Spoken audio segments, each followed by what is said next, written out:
अस्सलामुअलैकुम मिन्नवालो उम्मीद लरम چې تاسو ټول برو جوړی تازه خبر را مهته شوې ده هغه د دکاندار سړی چې کم سړی دو جنکو سره په دکان کې بدکاری کړې و د هغه دکان په اور باندې وسیزلو د هغه دکان ته پټرول ورواچول او هغه ته اور بل کړلو دا چا وسیزلو راځي مینوالو تاسو موږ سره دا ویډیو اخیره پورې وګورئ چې د پوره معلومات نه خبر شئ کوڅو په دې چینل کې نوی مهرباني وکړئ سٹار کلیک در سره ضرور سبسکرایب کړئ او بر ټلین شان وه نور هریا و معلوماتي ویډیو به تاسو ته ډیره پرسنټیج سره ملاويږي عزتمندو دا واقعا یو څو ورځې وړاندې را مهته شوې و چې یو دکاندار سړی په خپل دکان کې 2 افغاني جنکې دوکا کړې او په دوکا باندې ورسره بدکاری وکړه بیا د هغوی ویډیو په سوشل میډیا باندې ډیره زیاته وایرل شوله دومره پورې وایرل شو چې د هغه جنکو کورنۍ ته ورسېدله اوس ویل کېږي چې هغه 2 جنکې هم قتل شوي دي او هغه بوډا سړی هم قتل شوی دی د کلیواله په شریکه باندې راپاڅېدل او د هغه بوډا سړي دکان ته پټرول ورواچول هغې وسېزلو عزتمندو د کلیواله دا کار ډیر ښه وکړو چې د دغې بوډا سړي دکان یې وسېزلو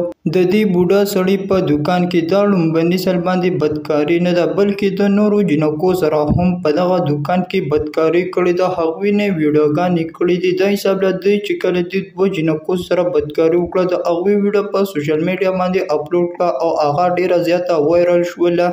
هغه ویډیو ټولو خلکو هم وکتله او بیا د دغې دکاندار سړی دکان وسېزلو الله تعالی دې موږ ټول مسلمانان د داسې غلطو او بدکارو نه په امن او امان کې وساتي الله تعالی دې زموږ داسې بدکاري په سوچ او فکر کې مه رانولي دا وه زموږ نننی ویډیو نورې معلوماتي ویډیوګانو لپاره په دې چینل کې اوسئ والسلام